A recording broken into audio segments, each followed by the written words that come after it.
Yung ikaw magdadasal. Sayang nasa gilid kasi si Shani, kaya di agad nakita. Kaya si Ma'am Lesel, no? So, ayan po. Ayoko natin ng ating mga ulo at dalhin po natin ang presensya ng ating Panginoon.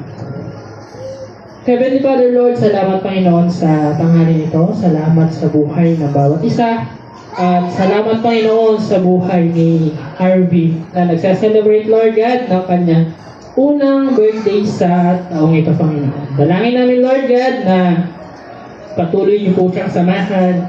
Patuloy na bigyan po siya ng kalusugan sa katawan, Panginoon. At sa kanyang mga magulang, sa kanyang pamilya, Panginoon, patuloy na pagpalain niyo po sila at bigyan din ng kalakasan. O patuloy na maalagaan po nila ng maayos si Harvey, Panginoon. At sa mga ninang at ninong, Panginoon, na nandito ngayon, sa mga bisita, patuloy, Lord God, na bigyan niyo rin po sila ng courage na ipag-pray si Harvey, Panginoon, at patuloy na bigyan ng kalakasan, Panginoon. Salamat, Panginoon. Binabalik po namin yung mataas na papurit pasasalamat. Sa pangalan ni Jesus.